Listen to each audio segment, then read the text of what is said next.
C'est le siège national du parti Union progressiste Le Renouveau qui a servi de cadre ce mercredi 24 juillet 2024 à un point de presse sur le bilan de la première session ordinaire de l'année 2024. Ce point qui aurait dû se faire au lendemain de la clôture de cette session a été reporté pour diverses raisons selon l'honorable Bonaventure Natondé Aké, président du groupe parlementaire UP Le Renouveau.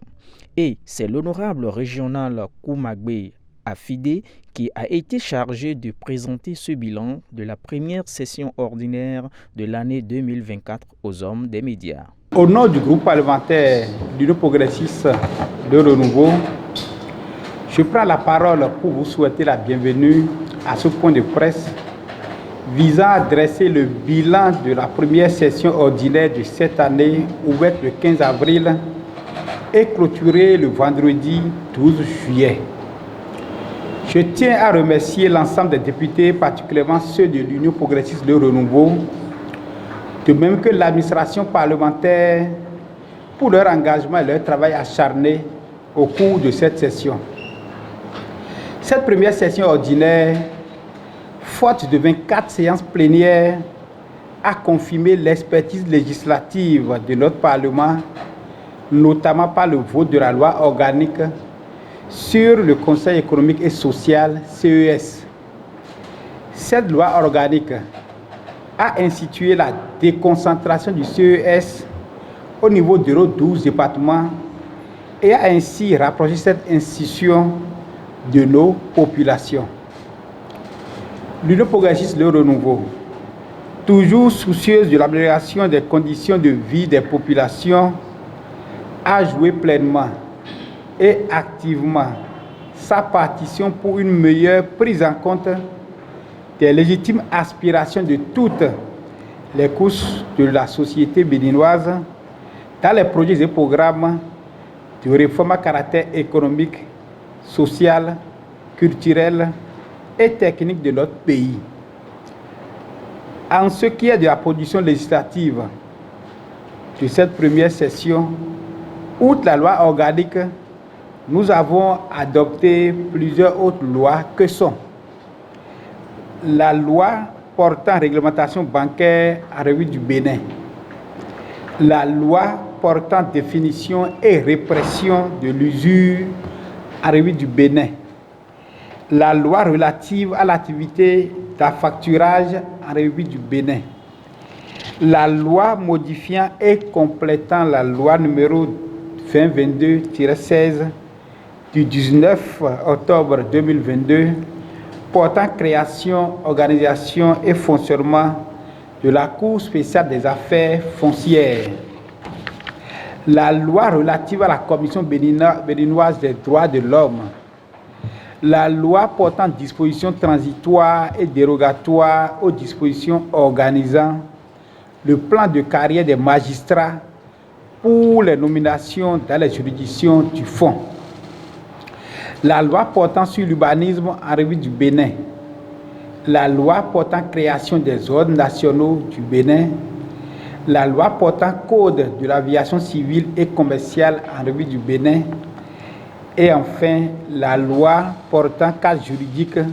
du partenariat public-privé dans notre pays. Par ailleurs, l'Assemblée nationale a accordé son soutien au processus de renforcement de nos relations internationales en autorisant le président de la République à ratifier 6 instruments internationaux, à savoir la loi portant autorisation de ratification de la convention signée à Abu Dhabi le 4 mars 2013 entre la République du Bénin et les Émirats arabes unis en vue d'éviter la double imposition et de prévenir l'évasion fiscale en matière d'impôt sur le revenu. La loi portant autorisation de ratification de la convention signée à Cotonou le 15 avril 2023 entre le gouvernement de la République du Bénin et le gouvernement de la République du Rwanda en vue d'éviter les doubles impositions en matière d'impôt sur le revenu et de prévenir l'évasion et la fraude fiscale. La loi portant autorisation de ratification de l'accord signé à Cotonou le 13 mars 2023 consacrant la mise en œuvre de l'arrêt du 12 juillet 2005 de la Cour internationale de justice relatif à l'affaire du différend frontalier Bénin-Niger. La loi portant autorisation de ratification de l'accord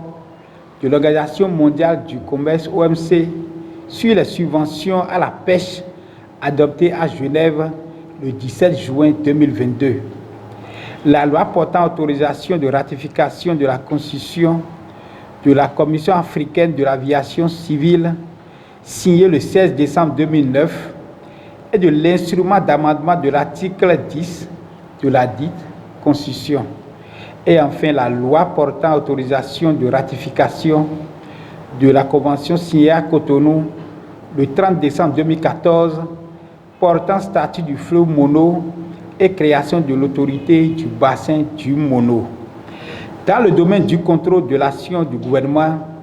nous avons posé plusieurs questions essentielles et constructives permettant ainsi de veiller à ce que la redevabilité soit mise au cœur de la mise en œuvre des politiques publiques d'une part et avons examiné des décrets de ratification de conventions de financement d'autre part. 9 questions ont été posées au gouvernement et sont relatives aux violences policières en raison du non-respect du code de la route, à l'acquisition de la nationalité béninoise par naturalisation au profit des afro-descendants, à la fabrication et à la vente de boissons frelatées, à la délocalisation des institutions judiciaires de Porto-Novo, à l'état de l'hôpital d'instruction des armées de Parakou, à la situation des dialysés, aux réformes dans les médias, au déploiement des forces de défense et de sécurité en Haïti et enfin à l'avancement de certains agents de l'État. 16 décrets de ratification de conventions de financement ont été examinés. De plus, au cours de cette session, nous avons mené plusieurs autres activités, notamment l'adoption le mardi 23 avril 2024 du rapport d'activité du président de l'Assemblée nationale couvrant la période du 1er octobre 2023 au 31 mars 2024. Le débat d'orientation budgétaire mené le 28 juin 2024 dans la perspective de l'introduction prochaine du projet de loi de finances pour la gestion 2025. La désignation le 28 juin 2024 de 3 personnalités appelées à siéger pour le compte de la 7e mandature à la haute autorité de l'audiovisuel et de la communication. Et enfin, le séminaire sur le thème « Les enjeux environnementaux contemporains, état des lieux, perspectives et rôle du législateur ». Également,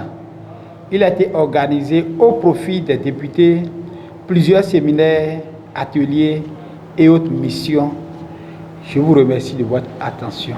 À la fin de la présentation, le député Bonaventure Natondé Ake a remercié les journalistes pour leur promptitude malgré les diverses sollicitations dont, entre autres, la tournée gouvernementale dans les arrondissements.